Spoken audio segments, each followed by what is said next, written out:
All right, so today's talk is really focused on how and why the initial consultation with our clients is so important. And unfortunately, there's been a, I want to say an influx in our industry of people that are not doing this, but I guess I'd say a trend of consumer wanting to get like to the good stuff so quickly that so many trainers are kind of passing over this. And especially working with either individuals that have a physical limitation or with just older populations, going through this whole process, getting to know them, going through their health history, their goals, any physical limitations, all that is really kind of a settling process and a confidence building process for everybody involved, trainer and the client.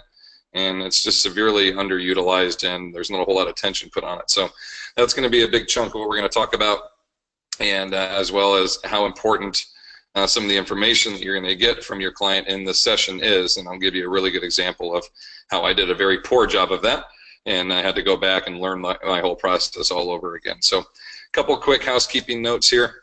We are totally live here as we do this. We would love any feedback from you. So as the event goes on, if you have any comments or questions, anything like that, in your little tab bar, your desk tab bar you have there, feel free to click into the questions tab and feel free to fire away any questions or comments or feedback at the end of the event, and we'll be sure to go through all those. You can also email, message me, text me, etc. I'll give you all that info at the end. Your microphone is turned off. We have a lot of people on with us today, so we turn off the mics to make sure we have not too many people talking, as well as being able to give you an opportunity to ask questions towards the end with that dashboard like we talked about. I'll answer all the questions then. If you have any trouble hearing us, try headphones. That seems to help a lot. And the download PDF is available. I believe that's done downloading. If you click on handouts in your little tab bar there, you'll see one of 5. That is the PDF for today. So you're welcome to download that and keep that for your records. All right, so a quick review here. I like to start off a lot of the personal training talks with this information. I know it's from 2013. I think ACE redoes this every 3 years or 4 years or so, so we should have a new one of these coming up. But I like to look at a financial review and kind of give you an idea of what personal trainers are making, part-time and full-time. The reason I want to do this is I think with the number of people in this industry that are working versus the number of people who need our help, there are so many more people we could reach and contact with, and a lot of times we lose that opportunity and not doing a very good job in the first couple of sessions or in the initial consultation like this. So this is really an important part for us to hit, and I think these numbers should be quite a bit higher. $26 hourly, $52,000 a year. I feel like we should be making, on average, like $70,000 or $80,000 as personal trainers, and working into a, $35 or $40 an hour average rate in there. When you look at the breakup across the country, you see both coasts are a little bit more heavy on incomes. East Coast, West Coast, personal training's a little bit more popular there. Incomes are down a little bit in the centrals. And then if you look at, this was as of today, I just did a real basic, I think it was salary.com, and they gave us, 57,000, so we see a little bit of an increase from 2013 and up to $28 on average there. So we have the opportunity to reach and contact so many people. There's 255,000 to 270,000 personal trainers working in this industry, but we have 320 million people in this country. I think it's 70% of them live with some kind of daily physical pain, 60% are obese, 40% have had some kind of surgery or some kind of nagging limitation that has bothered them that needs either rehabilitation or some strengthening. So there are a lot of people out there for us to contact. It's just the hard part is finding the good fit and finding a good opportunity to get in front of them to be able to show your value. And that's really what the initial consultation is. Okay. To give you a quick little snap at this is my client, John, the good-looking guy in there in the middle, and I believe he's on this call with us right now. So that's John. John's a doctor. At this time now, he's 62 years old, and he's on a master's rowing team here in Sacramento. When he and I first started working together, he was 51, right around in there. He's one of the first clients that I had the opportunity to work with. And I like to point that out because I didn't have a whole lot of experience going through the initial consultation process of really knowing what I needed to say. He's a doctor. He has wives and kids. He's just kind of your regular guy. But there was something about John that if you didn't ask the right questions, he wasn't going to number one, you wouldn't be able to see it on him, but number two, he wasn't going to share it with you. He's a little bit of a private guy, and I totally get that. If you know my history and such, I'll show you here in a few minutes, where I don't really jump out a lot of time and share it with everybody. I do on these webinars because I want to make points to you guys and give you ideas of where I'm coming from. But people have physical limitations or have gone through some serious things in their life. It's not one of the first things to really to jump out with a stranger and talk about.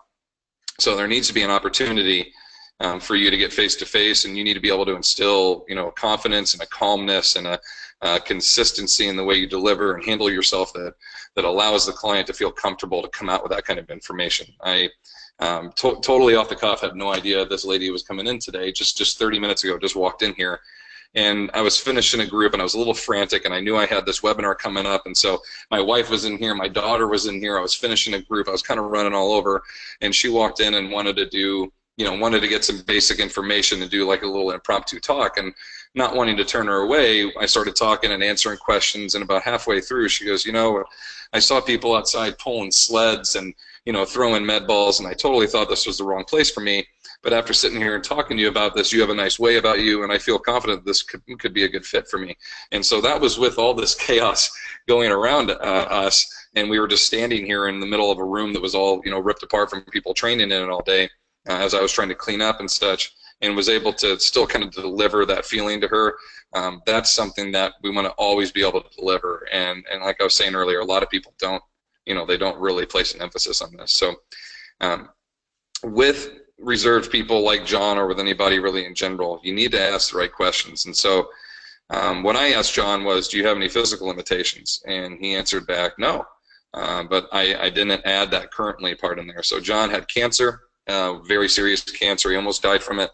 The time that I met him, he was 6 months in bed going through treatments, and by the time he came into the gym to come and train with me, he was about 6 weeks post his last treatment. So he was very weak. And he had a ton of atrophy. It was a very big concern from him. He couldn't really stand up straight. I just thought that he was, untrained. So he had been on leave from work for over a year, was just very happy to be alive. And so to ask him, do you have any physical limitations, knowing that he had just survived cancer, his answer was no. And, I didn't really ask him anymore. I figured, he would have told me. And so we just hopped on the floor and started training. And as I put him on the leg press and saw his legs start shaking, and I gave him 10-pound dumbbells to do some bench press with. His arms were shaking, and he just wasn't coordinated, and I could see, like, something's not right here. I finally was able to say, like, is there something else that I should know about? And he goes, I had cancer, and went through, and we got to start all over. So we went back into the office, and we dove into that. But that was, a really good experience for me to see. I did not ask the right questions or even give this guy an opportunity to share all this with me. So through today's talk, some of the things that we want to talk about, or some of the things we want to focus on, I hit on this a little bit. 50% of men in the U.S. will have some form of cancer, 33% for women, 3% have joint replacement, 70% take medications, 45% have some kind of chronic disease, 54% have had some kind of surgeries, physical therapy, and people that had the nagging injuries, I think, was over 70%. So you can see, like, how many different areas or different aspects of physical limitation or disease or issues that somebody can have. You see all these average numbers growing up and up and up, and people need us more than ever, but we also need to put them in an environment where they're happy to share it with us. So people are not always what they appear to be, as we see with John. So to give you a little bit of a background on me, not that these are great numbers, but for my size and my ability level, I was fairly strong when this is in 2004, 2005, kind of the peak of my hammer throwing career. I was a 550-pound back squatter, 600-pound deadlifter. I could clean 330. Never really benched 300. I put it on there just because it was hard for me to write 295, but I never quite got to 300. And all that at 230 pounds. And so I qualified for NCAAs in 2004. I was ranked 14th in the nation.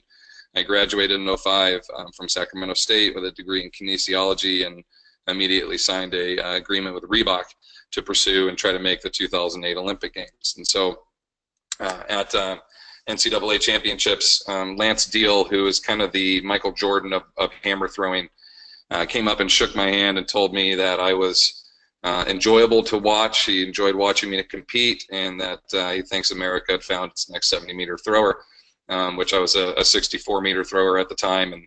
And so it was I had a lot of good energy and a lot of good things going, and was very confident and ready to make a career as a professional hammer thrower. And then I ruptured my back in 2008. I had all kinds of injuries in 06.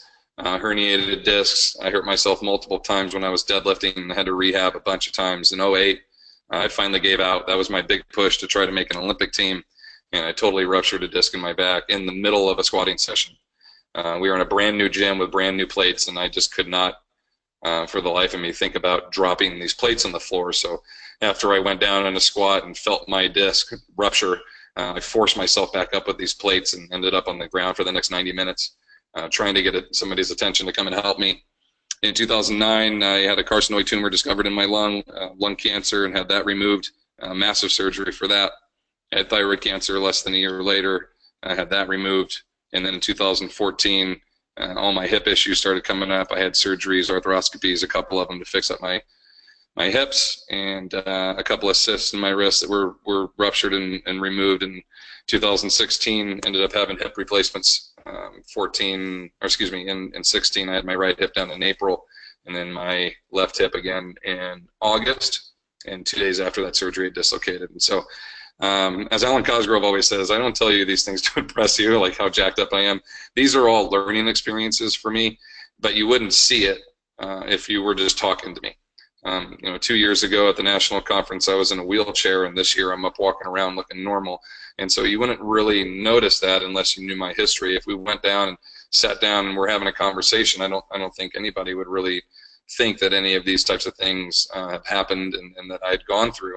Not only does this kind of dictate who I've worked with in my career, working with older pops who have had a lot of these issues because I've gone through them, and I've been able to relate, but you can't really judge the book by its cover. And so something to think about is what these people might have gone through, and getting them to a place where they're ready to share all that information with you.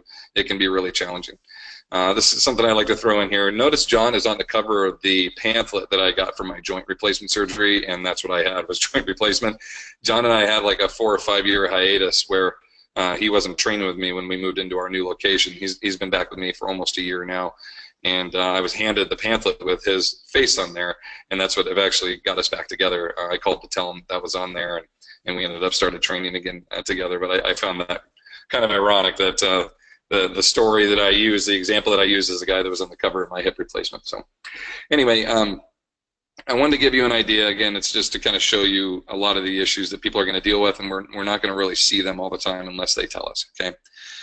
My path in the industry, quite a few of you I see on here, a lot of you have heard this in the past, but I just want you to know that from 1999 until now, I've had pretty much every position that you can have in personal training industry, from a floor supervisor cleaning equipment to an independent contracting personal trainer, to an employee, cleaning equipment and doing orientations, to a personal trainer, head personal trainer, a fitness director, and then opening up our own facility here in 2014. Be Stronger Fitness, where we focus on primarily older populations. This whole talk is wrapped up years of experience that I've had into an article that I wrote for the NSCA's Personal Trainer Quarterly. And this gives you more information. It's 2 or 3 pages long, and then there's 5 or 6 additional pages that go through and show you all of these forms, all of our strategy sessions, and we mock them all up. I kind of created like a fake me on paper. I use a lot of my real info, but some things that I kind of change on there and show you how all these look when they're filled out. So our entire strategy session, what we call a strategy session or an assessment or your initial interview and consultation, formally titled, it's a whole little process. So if you have an opportunity to hop on there and take a look at that article, I think it will help quite a bit. All right, so jumping into the good parts of this now.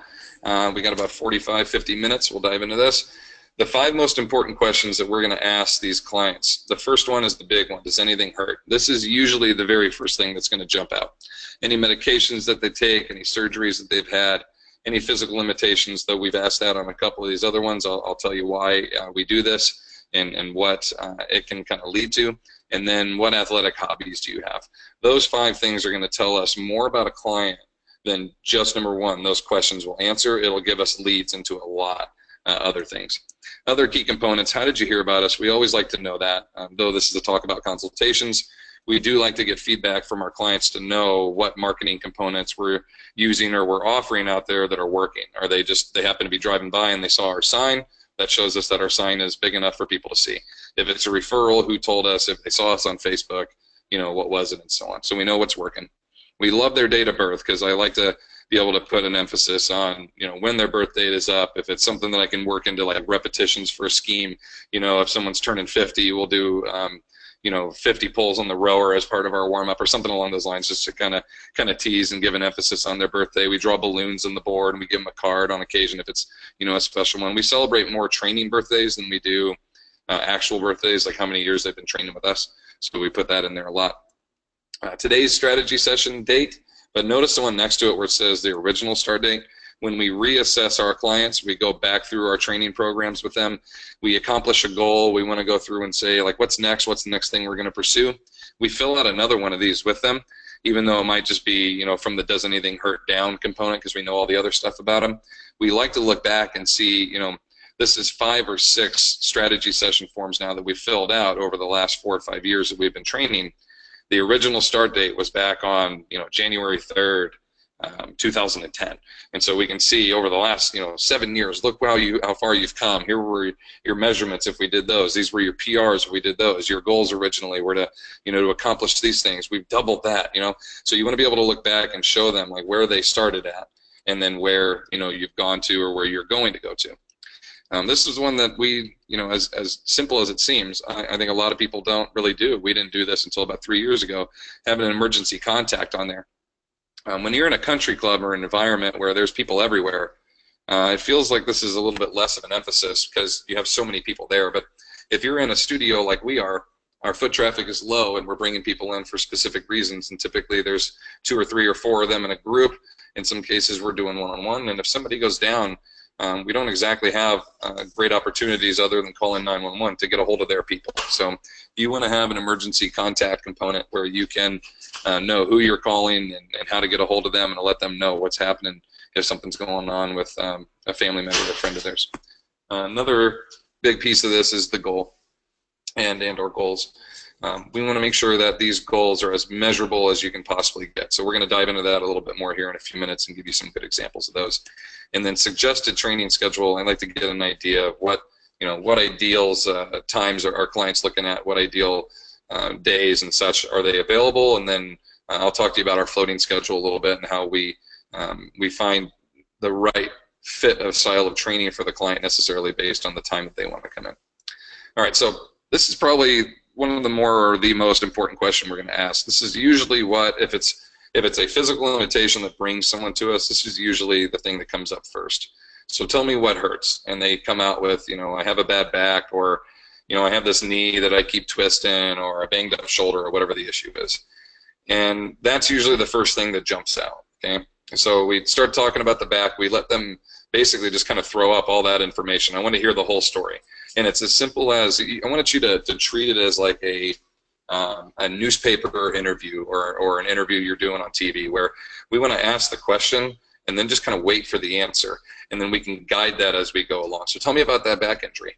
And, you know, I want to hear everything as much as they can. Well, it was 6 years ago and I fell, and, you know, I felt this little something on my back, and as the day kept going it got worse, and I felt it go all the way down my leg, and the whole time I'm writing down fall, you know, possible sciatic pain. So I'm not diagnosing, I'm just making my notes of what I'm hearing them say. And as we go down, I say, okay, anything else about the back? And if I have questions, how do you sleep? You know, when you're training, are there certain movements that you don't like doing because it hurts your back, so on and forth, okay? Then there are other injuries that they've had that were years back, or something they just haven't thought about in a long time. So we say, other than the back, what else do you have? And they're like, well, that's about it. And you start going through joint by joint then. Okay, let's go, how's your neck? How do your shoulders? Oh, this one time I fell and I separated my shoulder in 2006. And so you start writing that down. And we slowly start to, and you'll see that main form that we have, by asking some of these questions, even just one, you know, I fell, dislocated my shoulder, eventually ended up having to have surgery, and I was taking pain medication. Well, now I just got surgery, I get to fill that in, and pain medication, I get to fill that in. And so by asking one question or a second follow-up, I might get 2 or 3 answers, okay? And all this information is important because it can all track back to, while I'm watching them try to press a bar over their head, Why is their shoulder looking so funky, or why does their right arm not lock out, okay? And I need to be able to know those things, even if it happened years ago. So some of the most basic components, walking joint by joint. How do your hips move? How do your knees feel? Do your knees okay when you squat? Are they okay if you ever run? Like, you want to give them as many opportunities as you can for them to remember, okay? How do things feel as you do this or that, or if you sit too long or something along those lines? What modifications do you have to make in your daily routine, and why do you have to make them? I have to have a pillow behind my back when I drive, or something along those lines. So I want to know all that stuff, okay? What other physical limitations do you have? This is usually like the second, third, fourth injury that might be lingering back there. And a lot of times we have to ask it as what kind of nagging issue keeps bothering you. They typically forget, so we try to dig a little bit deeper into, how do you feel at work? Do you have to get up and walk around a lot? How do your wrists work? Do you ever get headaches? Do you get migraines? Like, we got to dive into things a little bit deeper and ask questions of information that they might not even consider to be an issue when coming to train with a personal trainer. So we start diving into that, and then a lot of times too, we'll see that a injury that they experienced, years ago, kind of dictated back to why their primary injury is the issue that it is. So we talk about a client that has a bad back, but they also mention later on when we say, what else kind of bothers you? Well, anytime I'm playing basketball, and now basketball, I know that in the hobbies one, what other sports and hobbies do you have? I can write in basketball. Every time I play basketball, or at least once a year, I end up spraining my ankle.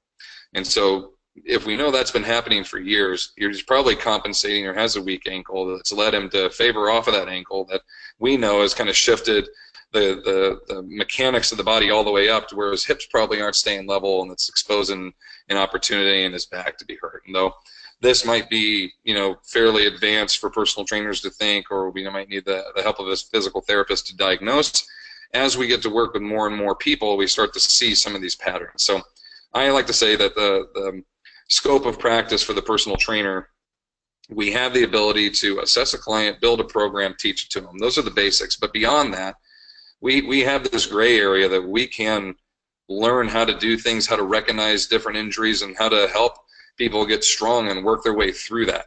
Physical therapists do a lot of the same exercises that I do. They do RDLs, they do single leg RDLs, they do band pull downs. We do all that stuff. I just don't know which ones fix this person's physical limitation. And if I have 3 or 4 clients that are all experiencing that same thing, then I have the opportunity to learn about the process, the injury, and why they're doing those exercises. So now I've taken that knowledge and I've absorbed it into my knowledge base and to my scope of practice, in my opinion.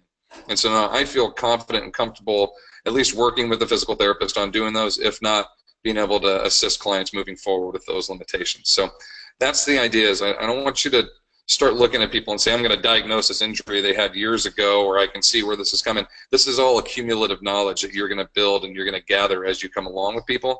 But if you're going to see people over and over again with a lot of the same issues, you're going to see these patterns coming up. Okay. What surgeries have you had? These are major surgeries all the way down to the most basic components. So knee replacement, hip replacements, they've had their shoulders cleaned up, a disc repaired, down to full replacements of any of the major joints, any broken bones, were they in casts, how long were they in the cast when they got out, how much atrophy did they have. Ask as much as you can. Have they torn ligaments or any tendons? What did they have repaired? Did they have specific injuries? As much information as you can. Have they had any diseases? Do they have tumors? Do they have cancer treatment? Did they lose an organ? Do they have a kidney? I mean, we need to know it all the way down to the plastic surgeries, breast augmentation, liposuction, all of it. And I've had clients say, like, why is it so important for you to know that I've had breast augmentation or whatever it is? I need to know when they had it, what they had done, in some cases why they had it done. If it's it's a cosmetic issue, that's fine. But if I'm going to have somebody that's 8 weeks post breast augmentation hop up and start doing pull-ups, they're probably not going to feel great. And if I don't know about it, that might occur. So I need to know those things. If they had a tummy tuck, 2 months before our training, doing core work might hurt. Doing a plank position might bother them. Wall sitting might bother them. I need to know why. Okay, so it's not that I'm trying to dig into all their super personal stuff because I just need to know. I want to know for building their program. And some people, they don't want to volunteer the information. That's okay, but I need to, on paper, get as much information from them as I can. I had a client that was, I don't think he was like prideful of not telling me about his hip replacement, but he just didn't, for some reason, just did not want to share it, no matter how many different ways I asked. And it had been years, and so we got out and we started squatting, and I could see his hip kind of shifting over and favoring over. And I said, have you had a hip injury in the past? Because I see you're really favoring off of this hip. And he goes, nope, nope. I mean, continued to kind of go with it. And I said, are you sure? I said, I really need to know if there's something going on. And he goes, well, yeah, I had this hip replacement in the past. And the problem with that situation is what if I put him in a below parallel squat with a band around his knees and his knees collapsed? There's a potential in that position for his hip to dislocate. So what if that happens? Okay. Am I liable? Do I have issues now? You could look at this and say, on paper, I asked this guy 5 different ways, 5 different times, what issues have you had, what limitations, and he never volunteered that information. So in building the program, I did everything that I possibly could. I could not have asked another way without asking to see scars. Like how else could I have found out about this? So on paper, if you've heard any of my talks before, I want to define what I do and be able to defend it. And so this is one of those things that on paper, writing these forms down in pen and then having them sign it, okay, I have asked as much information as I possibly can, and they signed and said that's everything you need to know, because it's part of the PARQ, it's part of our basic questioning standards, and it's on our agreement. Is there anything else that your trainer needs to know? So if that client squats and dislocates his hip, to me, I've done everything that I can, right, to find out about that. So from surgeries to cancers all the way down to plastic surgeries, and so I need to know it all, okay? And as much as they're willing to share, if not all of it. And so we tend to ask the same questions over and over again, but in different ways to get them to remember, but also to establish some rapport where they trust and have the ability to tell us and feel confident about it. When we ask about medications, we also ask about, do you take vitamins? Do you have any supplements that you take? We want to hear about all that kind of stuff, because I had one client that was doing 5-hour energy shots with a body fat burner while taking blood pressure medication at the same time. And I just kept thinking, like, we're a strength-based facility, so we don't do a ton of intervals or even high-end intervals, but I kept thinking, you're taking medication to make your heart rate and blood pressure go down, and you're drinking and eating all this stuff that's doing the exact opposite to help you burn fat. And so a lot of people, they don't think about that being, a risk or a danger to them until they tell us out loud, and then we see that and we're like, wait a minute, you're taking blood pressure medication and you drink how many Red Bulls a day? Like, that situation comes up, and you gotta enlighten them in that. A lot of times they just don't know any different. They don't know that their pain medications might be suppressants, and they keep taking caffeine pills and the others, like they don't know that stuff. So a lot of times it's that. It's also asking them, what supplements do you take? I don't take any supplements, but I take, blood pressure medication. Okay, cool. Anything else? Nope, that's it. You have migraines? Do you ever get headaches? Oh yeah, I do. I take a medication. I have allergies, and so now you get the allergy medication, and that leads to my headaches. And so it's just like 1 or 2 little follow-ups will lead to that point where you'll get to hear a couple of more things that you really need from them, okay? It's not that I'm asking or trying to figure out what supplements I can put them on or vitamins I want to sell them. I just need to know what they're putting in their body and what is it going to do to the training protocols as we go through. So sometimes the reactions, as we talked about, they're not typical. Clients can be exceeding excessive amounts, just things that they just don't know are any better for them. Other risks can come up. It opens up a lot of other opportunities too. The same client that I had that was taking what was it called, like a lean body fat burner or something, I forgot what it was called, but one of these, high heart rate, body pumping, speeding up your metabolism types.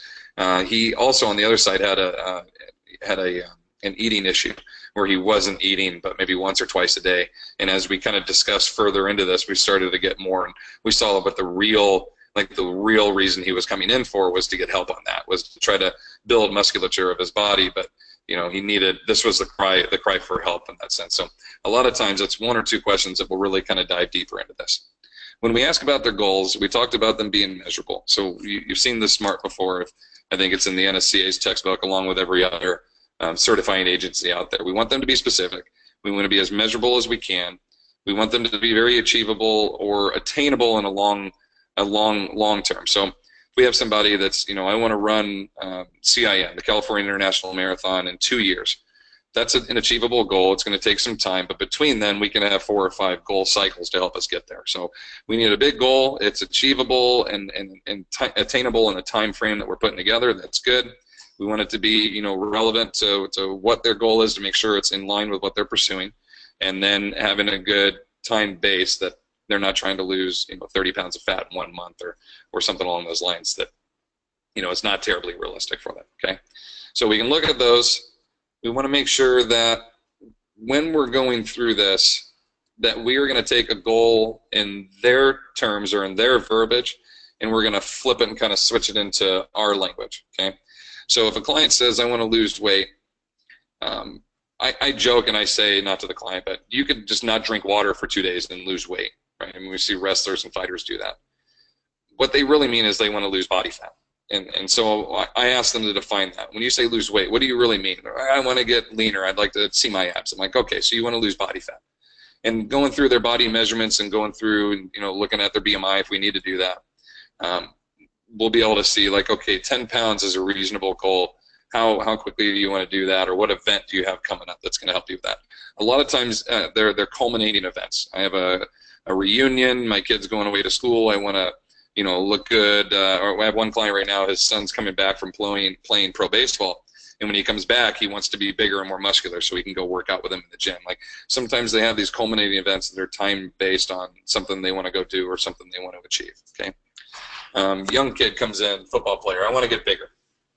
Okay, but what does that really mean? I want to measure my thighs, measure my chest. I want all those to increase by 1 inch. Okay, I want to get better at playing my sport. What exactly does that mean? Let's test your vertical. Let's do your T drill. Let's, you know, go through your max clean and your bench press. Let's get numbers, and let's try to increase those by, you know, 5% on the lifts and 3% on the jumps, or whatever it might be. Okay, I want to feel better. This is a big one for us. I had a client.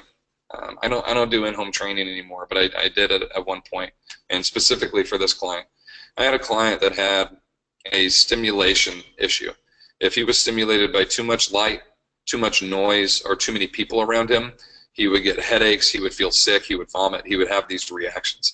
And while going through other treatment with a behavioral counselor, we offered training for him in our house.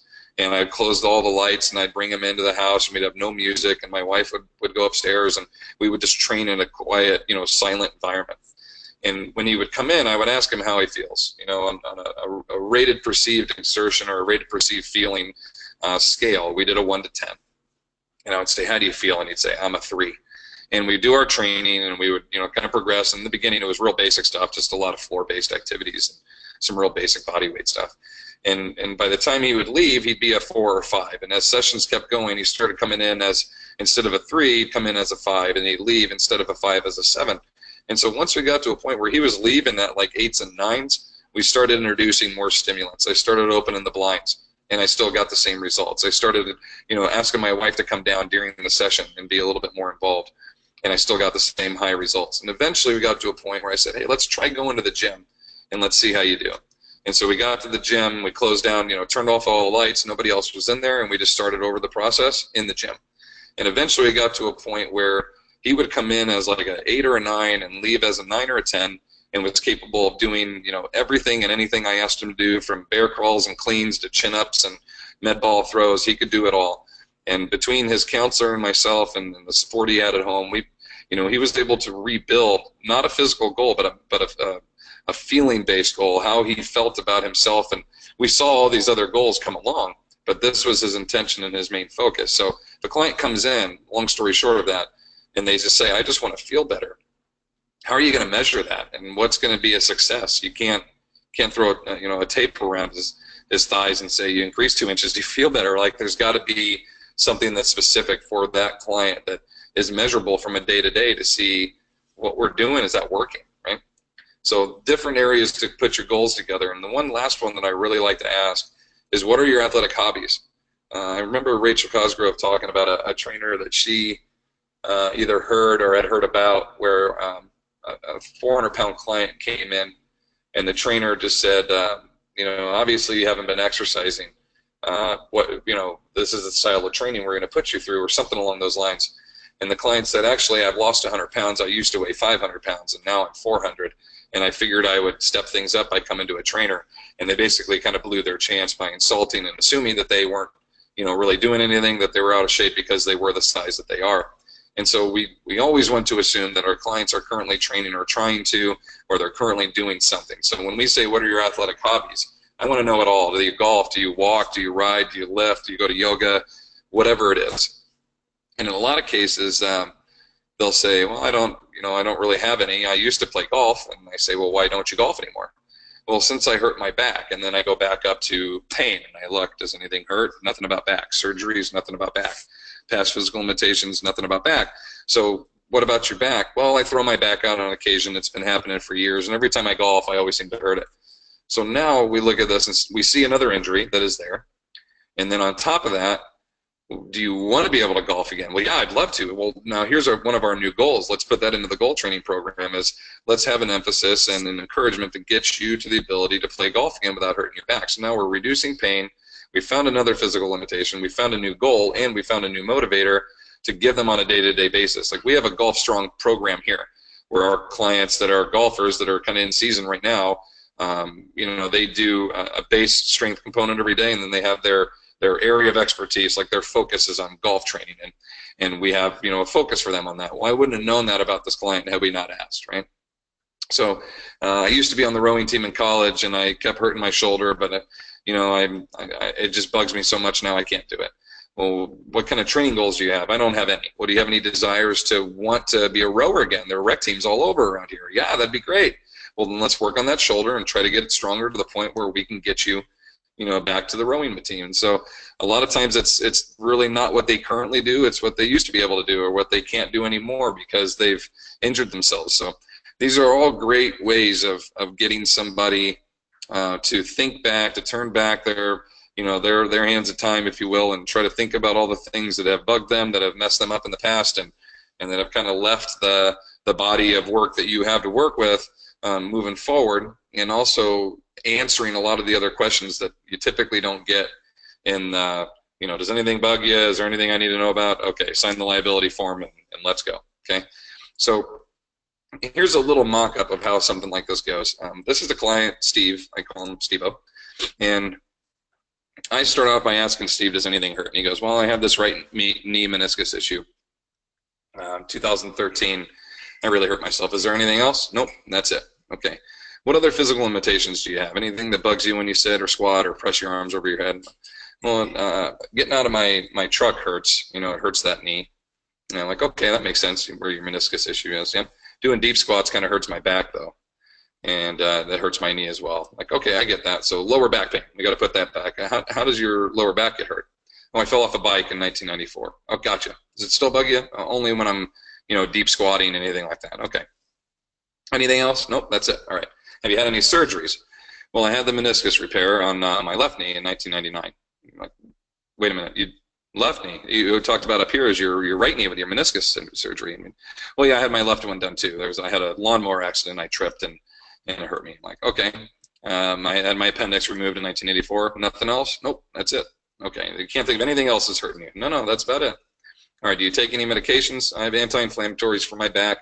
I get pain from surgery. What surgery? You had back surgery? 2001, yeah, I forgot to tell you about that. I was lifting some boxes and I herniated a disc and had surgery. It was nothing major, though. It hardly bothers me at all anymore. All right. How about multivitamins? You do that? Yeah, I do multivitamins and I do whey protein. Okay, nothing else hurts you. Nope, that's it. All right, athletic hobbies. I like to walk. I go out hiking, ride my bike. I used to golf, but I can't do that anymore. It hurts my foot. Well, tell me about the foot. Well, I hurt my foot. I broke a navicular bone back in the day when I was hiking, and it really bugs me now. I had surgery on it, actually. Oh, you had surgery? Yeah, in 2010. Okay, all right. And I used to play tennis, but I can't really do that anymore because of my tennis elbow. Okay, so tennis elbow, put that up under pain there. And then we had a frozen shoulder back in the day that dislocated, and we had to have that fixed. And okay, so a little surgery there, physical limitation that you had to go through. What about our training goals? I want to lose some body fat. Okay, we're going to decrease that. And I'd love to reduce my pain medication. What pain medication? You didn't tell me about that up here. And so now you have pain medication. Okay, so before we even get to the part Q, this is, I exaggerated a little bit, but this is the process that you can go through with people where by the line of questioning, it's just going to lead to another thing and another thing. And I kind of have a rule. If we've had 5 oh by the ways, then I'm getting a doctor's note anyway. Okay, because if it took us this many opportunities to get you to remember this, like, who knows what you're forgetting? Who knows what else is out there that I don't know about? So I'm going to need a doctor's note in most cases at this point with a client like this that we've had so many chances to tell. We haven't even got to the part Q yet, right? Where we're going to go through and start asking one more time all of this stuff to see if it's going to, you know, bring forth one more opportunity. So as your doctor ever said, heart condition, pain in your chest, do you ever get dizzy? Do you lose your balance? Other than the joint pain that you've disclosed on page 1, is there anything else that I need to know about? Is your doctor prescribing any other medications? Can you think of anything else I should know before we start? We have asked the same question. What's wrong with you? What's wrong with you? What's wrong with you? What's wrong with you? What's wrong with you? Like 7 different ways, 7 different times, with as many opportunities for them to tell us as we possibly can. So now when they sign this form, I'm 90% confident I know everything I need to know. You can't be sure, because who knows, right? But ideally, we'd like to say we know as much as we can, or as much as we should know, to get started with this. These questions are really important, and there are Part Qs now. There's the Part Q Plus that I think is like 4 or 5 additional pages that you can go into. We have our liability release form. You can take this. There's a 1-page. There's a 4-page. I think the better opportunities that you get for people to read, notice how we have initials and signings, and it's highlighted there in yellow after each little bullet point. Okay, I want people to understand that. A lot of times I'll walk through it with them and read each one to them, make sure they know. I want them to print and sign. If it's somebody that's 17 or younger, I make sure the guardian's on there. I'll even have the kid sign it too, just so we can show that everybody was here and we all talked about it. Okay. These things must be signed before anything is done, especially a workout, even a free trial. And we see this in our industry a lot.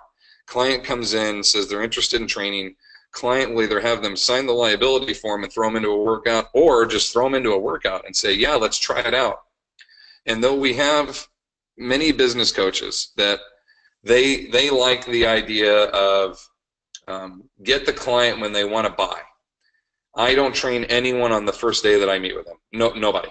We will sit down. We're going to go through all this. We're going to talk. I do this like probably about 60 minutes. I've got no problem sitting with people and going through all this.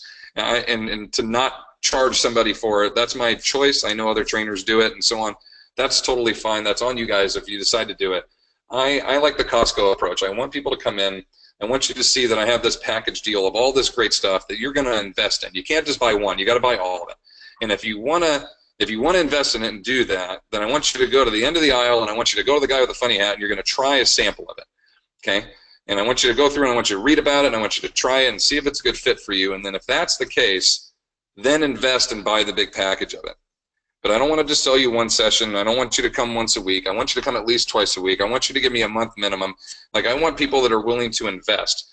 And if asking you to wait a day or 2 days so I can collect all this information and build the appropriate workout for you is too much, they're going to bounce because I didn't train them on then I don't want to work with you. And if a young trainer, especially young trainers, or I shouldn't say young, but a new trainer who's trying to build a clientele, that's really hard for you to hear. But the people that want to train immediately and that are shopping you based on money are not investment clients. They're not people that are looking to be somewhere for a long period of time. They want a cheap product now. And in my opinion, that's not worth it. In all my experiences working with people like that in the past, that are Groupon shopping, that are jumping from gym to gym based on discounts that they offer by the year, that's not somebody who's willing to invest into their health or invest into me. And this is what I do for my career. This is not me making extra money on the side. So if you're going to pursue it that way, I don't want to work with you. I want to sit down. I want you to feel good leaving. I'll go through and I'll show you the gym. I'll give you your t-shirt because you just signed up. I'll give you your grab bag of goodies. I'll show you the warm-up we're about to do that's written on the board. I'll show you where all the work is going to be done. I'll give you the whole tour of the gym. I'll even show you the workout we're going to do tomorrow or something very similar, right? Here's what we did today that'll look something like this. Outside of that, we're done, okay? I get you excited. You signed up. We're all pumped up. Let's do it. I've got everything I need. You've got everything you need. I'll see you tomorrow at 7. Now we've gone through all the professional steps to prepare to train this client efficiently to impress the hell out of them on their first day. Where if I'm just picking up stuff and putting it on the fly on the first day just because I want to try to get them in for a free workout on their first day, you're not delivering a good product, you're not giving them the true experience, and you're not giving yourself the proper amount of time to prepare.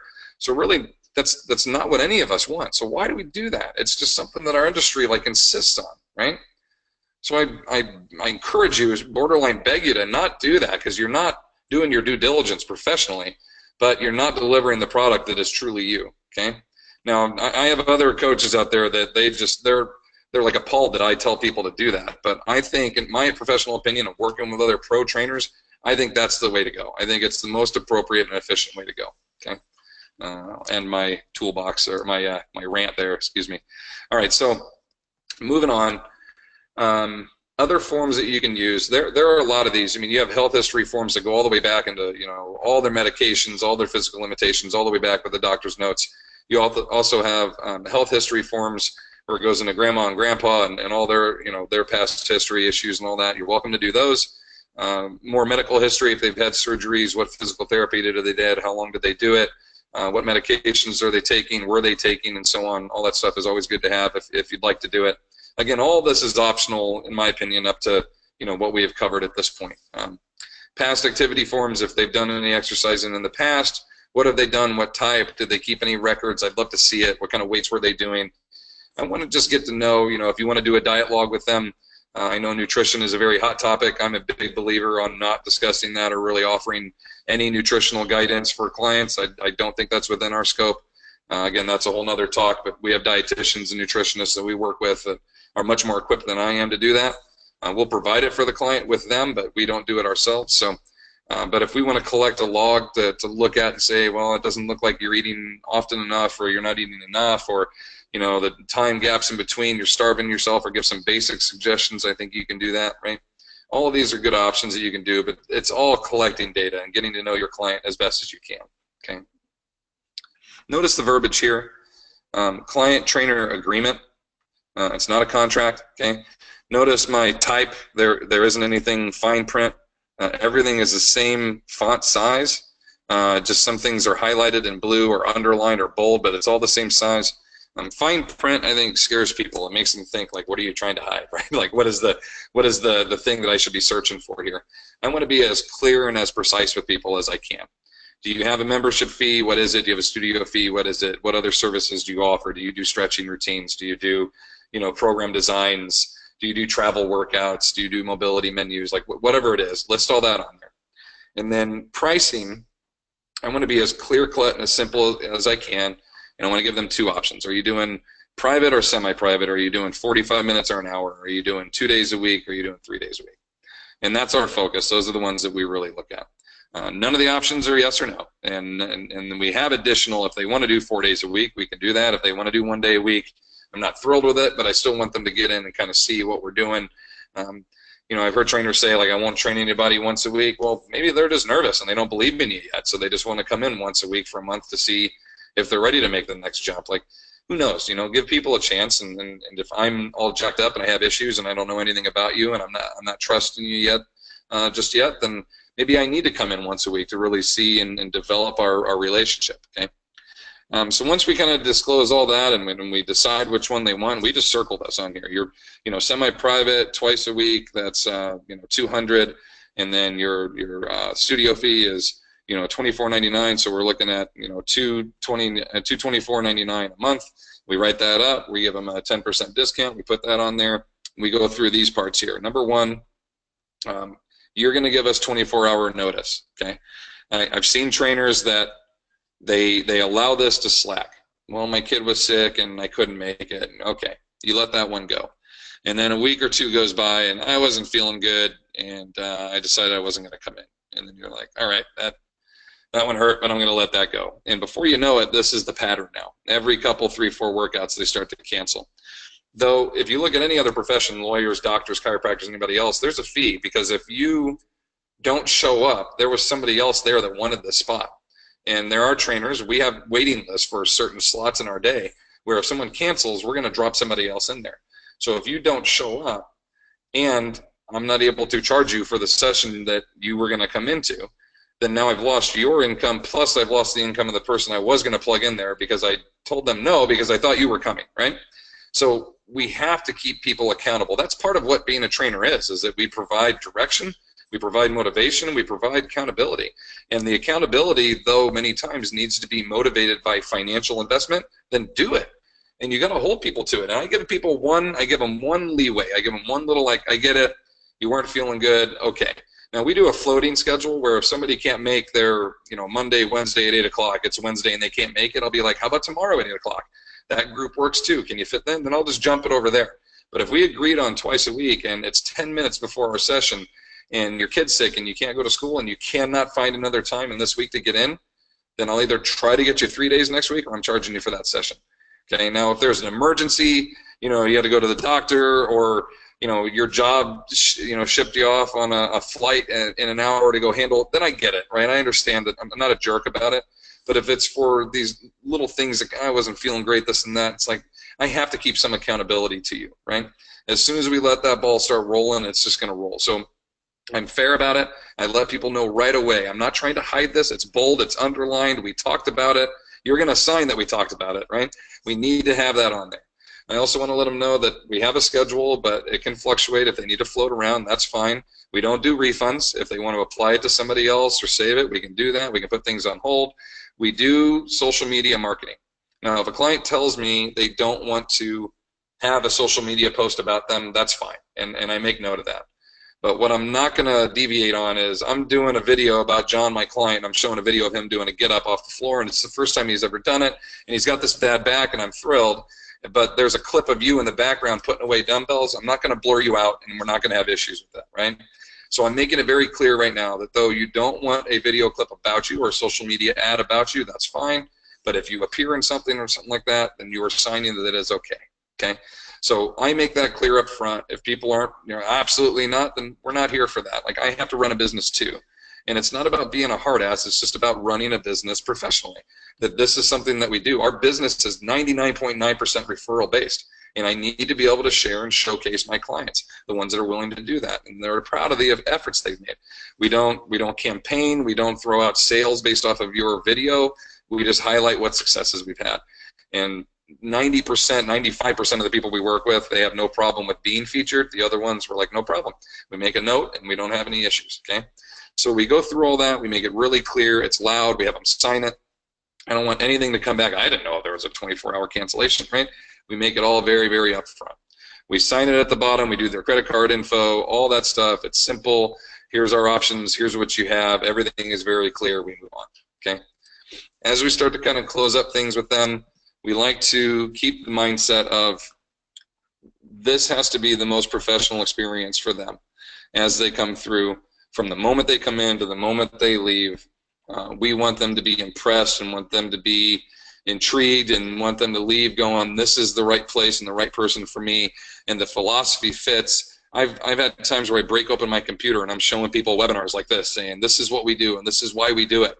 We're doing a webinar this time next week for our clients that showcases our training philosophy and why we do and why we pick the exercises we pick and how we put them up there, how we teach them, how do we progress, how do we regress, how do we do overhead presses for John but not for Matt, how do we, we're going to put all that together. I've got no problem sharing that with people and showing them because they're investing in that. They should know. They should want to know. They should want the idea. But the motivation, the development of the program, the teaching, how hard to push somebody, the motivational things that you say, the program itself and being able to build it towards their goals, that's what we do. That's the quality of our product. There are thousands of great trainers out there who have written books and put their workouts up all the time, and people don't have success doing their programs because they're not with their trainer. You could have the best program ever, but you need the right person, in my opinion, to implement it with you. If you need those things, that's where we come in at, right? So it's this great first experience. We show them everything except for a workout. Like I talked about, we go through the whole, here's all your grab bags, all your goodies. We went through all of our paperwork. We double-checked. We gave them their receipt. If you do receipts, if you have a membership handbook, give them that. Any goodies they have, we give them our business card. They know how to contact us. We go through all that kind of stuff. And there's Elias Scar. He works with Results University with the Cosgroves. He is phenomenal at talking about this whole process and how to really wow people and to talk about their personality types and such. And so much more information than I can offer you. So if that's something you're really interested in, check him out. It's definitely worth enough for me to even put it on there and to share it with you. He is phenomenal. He's one of my favorite people, and I've learned a ton from him. If you're an NSCA member or not, these articles are available to you. I can either send them to you, just email me there. I'm happy to share them with you. I've been writing for the NSCA PTQ since it started. I'm the only author who's been in every one. I'm very proud of that, and hoping that we'll get to continue on. I write all the career development content in there. So anything that you want to know about career development-wise, I always say I'm a career development coach. I'm not a business coach. I want to teach you how to do this job really well. And if you do that, your business will grow. I don't need to teach you how to make flyers and all that kind of stuff. That's all businessy stuff that I don't really believe in. I think it starts with you. And when you showcase what a good pro you are, I think people gravitate to you. They see the quality of what you offer, and that will build your business. Your reputation will build from that. So anything that you think is going to help you there, or anything you need to learn about, I've probably written an article about it, or I can point you in the direction of somebody who is really, really good at that. Just email me, ask me for these, or if you're an NSCA member, you already have access to these. You just have to log in and go and find the PTQ issue and the volume that you want. You saw my social media stuff on there. I'm on Facebook, LinkedIn, Instagram. Feel free to follow me on there if you're not already. And if you have any questions, as many of you have in the past, you've emailed me or messaged me, I will get back to you as quick as I can, and I'm more than happy to help. This is my passion. This is, more or less my side job to training my clients that I absolutely love doing. I love working with other trainers that are trying to make a career of this as well. They just don't really know the direction they need to go in, or what their next step is, or how to get there. So I'm more than happy to help you. If there's anything that comes up in the future, feel free to send it my way. Thank you so much for being on with us today. Again, next Monday at 11, we're going to go through what we do here specifically at Be Stronger Fitness, and then we're going to be taking a break for a while in the webinars, mostly because I'm out of PowerPoints to share with everybody, so I need a little time to start building some more of my new content and to work towards that. But I absolutely love doing this. I hope to be able to continue doing it here in the future. And if you have any topics or any things you'd like me to speak on in the future, any ideas for anything, feel free to fire away. I'm going to close off here in a few minutes, but if you have any questions, fire them away now on the question tab. And for those of you that are going to sign off, again, thank you for being here, and we'll talk to you soon. All right, so those of you still on with us, if you have any questions, go ahead and fire away now. Cindy put on here, this is great, Cindy. She mentioned asking about people's sleep, the quality of sleep they get, what positions they sleep in, if they're nighttime workers, if they work shifts through the night, they're trying to sleep through the day. I like to go through, I have a lot of clients that have like neck and head issues, migraines or tension headaches, stuff like that, and we look back at how they sleep and what positions they sleep in. And a lot of times, not that I'm an urban ergonomic specialist of how they should sit at their desks or sleep in their positions, I know what's worked for me in the past. I've had chronic tension headaches and migraines for like the last 6 years. It's something I've kind of battled with. And I had some suggestions for people on that moving forward. If they're having hip pain or back pain, talking about different pillow positions or angles they can put their body at night to sleep in. Might be beyond certain trainers' scope of practice, but collecting that information and seeing how they're doing. Gary Schofield has a great app that he works with. The name of it is slipping my mind right now, but it's an app where his students and his student athletes, they log how many hours of sleep they got, how often they ate, what they ate, what tests they have in school, all the way down to like their relationships, rating their relationship with their parents, their siblings, their girlfriends, boyfriends, whatever it is, because he wants to see like what kind of stressors they're being put under, and to see are they in a position to max. If they've only had, they have a midterm coming up, they've been up studying all night, they only had 3 hours of sleep, and now I want them to come into the gym and max. Collecting data and information on people like that can be really, really beneficial performance-wise, but also with our clients. When we see our average client's 62, so when they come in and they start warming up, we go over how's the body feeling, what's hurting, how'd you sleep last night, we go through that. Well, how was your weekend? Was it stressful? We just wait for the answers, and we start to feel like, okay, are we going to throw our 500 meter and 500 rope test on them for conditioning today, when they're tired and you can tell they're a little crabby, or are we going to wait till next week, right? Like those types of things you want to be able to read and assess on the fly a little bit as you're sitting down and talking to them, but collecting this info in the beginning is really, really important. So I encourage you to do that. Terry, great job. Thank you as always. Absolutely, my pleasure. Any other questions, feel free to fire away now. If not, I'm going to sign off here, and I think that's about it. All right, everybody. You have a great day. Thank you for joining us. I'll post the recording here in a little bit. If you want to share it with anybody, feel free to do so. And again, we'll see you next week. And that's about it. Thank you again. Talk to you soon.